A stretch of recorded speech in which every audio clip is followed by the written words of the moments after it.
Setelah para pemuda Quraisy itu jauh, Rasulullah pun berucap, Allahu Akbar, Allahu Akbar. Sehingga tentramlah hati Abu Bakar dan semakin menambahkan keteguhan keimanannya. Karena mereka berdua benar-benar dijaga keselamatannya oleh Allah Subhanahu wa Ta'ala. Hal ini sebagaimana yang telah diisyaratkan dalam Al-Quran dalam surat At-Taubah ayat 40. Jika kamu tidak menolongnya, yaitu Muhammad, maka sesungguhnya Allah telah menolongnya, yaitu ketika orang-orang kafir musyrikin Makkah mengeluarkannya dari Makkah, sedang dia salah seorang dari dua orang ketika keduanya berada dalam gua.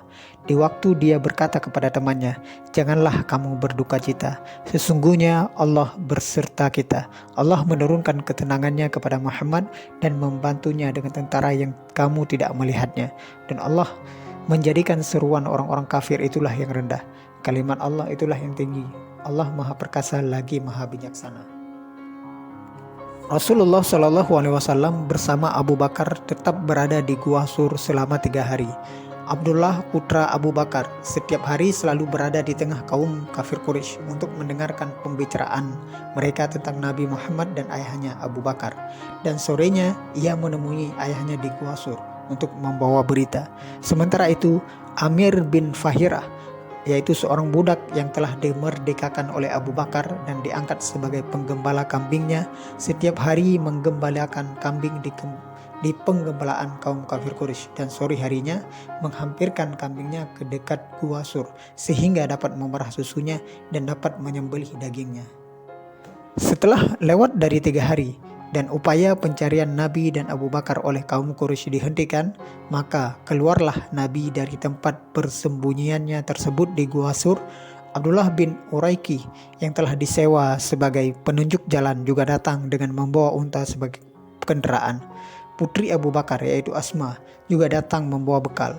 Karena tergesa-gesa ia lupa membawa tali pengikat, sehingga ia melepaskan tali pinggangnya dan membelah menjadi 2. Yang satu untuk mengikat bekal dan satunya lagi untuk tali pinggangnya.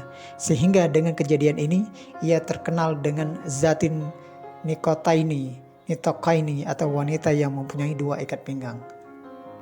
Setelah sampai di kota Yasrib atau kota Madinah, Nabi beserta Abu Bakar oleh penduduk Madinah disambut dengan sukacita. Rasulullah singgah dan menjadi tamu di rumah Abu Ayyub Al-Ansari. Sementara Abu Bakar singgah menjadi tamu di rumah Kharizah bin Zaid dari Bani Al-Haris dari suku Khazraj. Rasulullah mempersaudarakan antara kaum Muhajirin dengan kaum Ansar, sehingga semakin kokoh persaudaraan antar kaum muslimin di kota Madinah.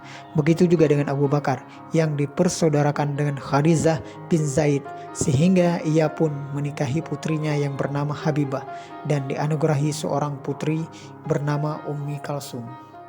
Tidak lama kemudian, keluarga dan putra-putri Abu Bakar termasuk istrinya yaitu Ummu Ruman turut juga berhijrah menyusul Abu Bakar ke Madinah. Turut juga Aisyah radhiyallahu an yang kemudian bermukim di dekat rumah Abu Ayyub Al-Ansari. Di kota inilah Nabi Muhammad dapat membangun masyarakat dan pemerintahan Islam yang kokoh. Para penduduk kota Madinah memuliakan Nabi beserta para kaum muhajirin lainnya dan menjadi penolong agama Allah dan Nabinya. Sebagaimana yang disanjung oleh Allah dalam Al-Quran, mereka terdiri dari suku Khazraj dan suku Aus. Selama di kota Madinah, Rasulullah membangun pemerintahan Islam. Abu Bakar menjadi pembantu utama Rasulullah, hingga kemudian Rasulullah menikahi Aisyah radhiyallahu an yang merupakan putri Abu Bakar, sehingga semakin mantaplah dan bertambah terikat hubungan antara Abu Bakar dengan Rasulullah.